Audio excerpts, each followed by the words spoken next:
Welcome back now. Over 20,000 adults are expected to graduate yearly from the Lagos State Adult Education and Empowerment Program as the state government plans to increase the number of adult education and literacy centers from 532 to 1,000. The government hopes to achieve this with the launch of Ikonkeko, which means Lagos is learning, an intervention program aimed at addressing illiteracy in the state.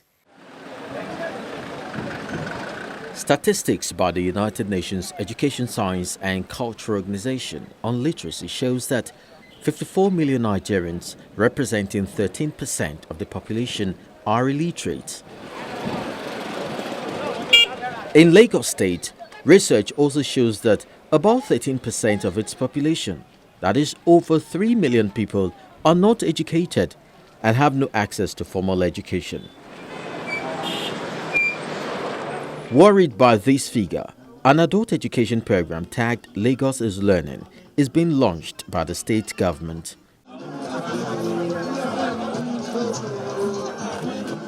The target is to raise the literacy level in the state from 85% to 100 within the next 3 years. Today, we are launching this Ikonkeko project with the objective of kicking illiteracy out of Lagos. Our goal is to achieve 100% literacy for all Lagosians. Towards this end, we plan to increase the number of basic and post-literacy centers from the current 532 to 1,000. We will also engage additional 1,000 facilitators who will be trained in basic skills and techniques in the teaching of adult education.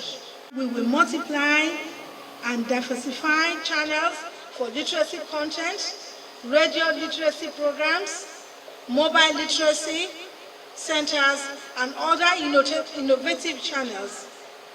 We will aggressively promote literacy initiatives through all media channels and scale up incentives to increase enrollment, retention, and completion of literacy programs. Dr. Adebule says the number of illiterate persons in the state is not consistent with its vision to make Lagos Africa's model megacity, hence the need to address the situation. This level of illiteracy is unacceptable. A high population of illiterate people is not consistent with our vision to become Africa's model megacity because illiterate persons lack basic literacy, numeracy, and essential life skills, which make them more vulnerable to activities of criminals, and they can easily be lured into antisocial groups. We also recognize that for us to achieve meaningful success in the implementation of our programs, a minimum level of literacy is required. Basic literacy is essential for economic empowerment and to understand and follow simple instruction in the areas of health, transportation, safety, and others. Besides offering basic literacy courses, the literacy centers would also offer trade skills including fashion designing, soap making, hairdressing, and bead making, among others. The aim is to improve the standard of living of adults without formal education and make them self-reliant and employable. We are also catering for special groups like the mechanics. We are going to go to the mechanic village now to establish centers there where they can learn and they don't need to go to schools, to the other centers. We want to bring it closer to them so that they can benefit and maximally enjoy the benefits inherent in having this type of opportunity. Today, as you can see here, we have provided books, pencils, even textbooks for them. So we believe by introducing all of this, it will encourage them, it will motivate them. We also understand the fact that, apart from the fact that they are going to have the centers right there, The facilitators, we are increasing the number of facilitators. And this for us is a way of ensuring that those centers are not just created, but learning is actually taking place there. But beyond that, we're partnering we're going to partner aggressively with religious organizations. So we want to say in every church, in every mosque, if you're willing to partner with us, we have a literacy center there. Don't forget that most of these our religious organizations, there are days that they have a lot of downtime. So why can't we have a center there to train our people? So that's the model we're working on to ensure that we scale up this thing and we engage literacy in Lagos State. Over 10,000 adults are currently enrolled in 532 centers across the state. With plans to scale centers up to 1,000, the Lagos State government hopes to turn out up to 100,000 graduates from the program yearly.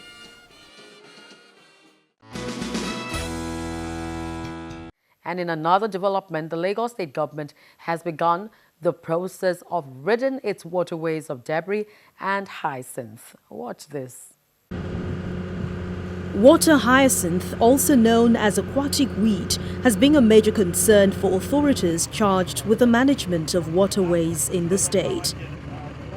Besides the water hyacinth, there is also dumping of refuse on the waterways.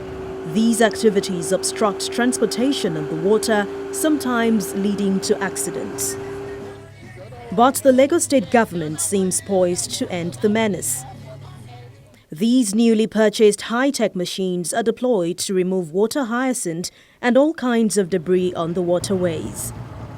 They act as underwater lawn mower and cuts the vegetation, as well as collect and store weeds and debris. They are fitted with a pickup conveyor at the forward end, which can be lowered to 2 meters deep into the water for effective cleaning of the waterways. This symbolic gesture by the Lagos State government is an act towards jump-starting the cleanup of our waterways and preparing ground for other revolutionary activities that have been programmed in the Lagos State Waterways Development Master Plan. I can assure you that this is just the first step towards the transformation of the Lagos waterways to world-class standards. We are using these too to encourage water transportation, to encourage fishing, so that the water economy will be improved on. This new development will eradicate the menace of water hyacinth on the marine ecosystems of Lagos State, particularly the Ikorodu, Ajah, Badagry, Lagos Island, Oworoshoki, Mile 2 and Ekpe axis.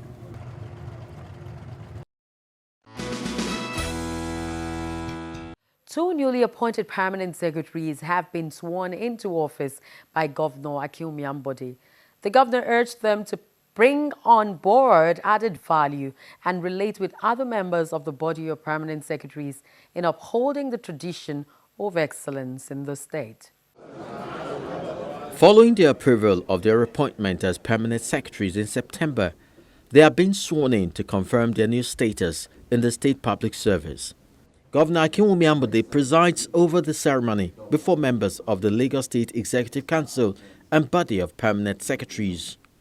The new appointees, Toyin Awosheyi, is permanent secretary in charge of Civil Service Commission, while Anike Adekonye is permanent secretary and tutor general of Education District 5.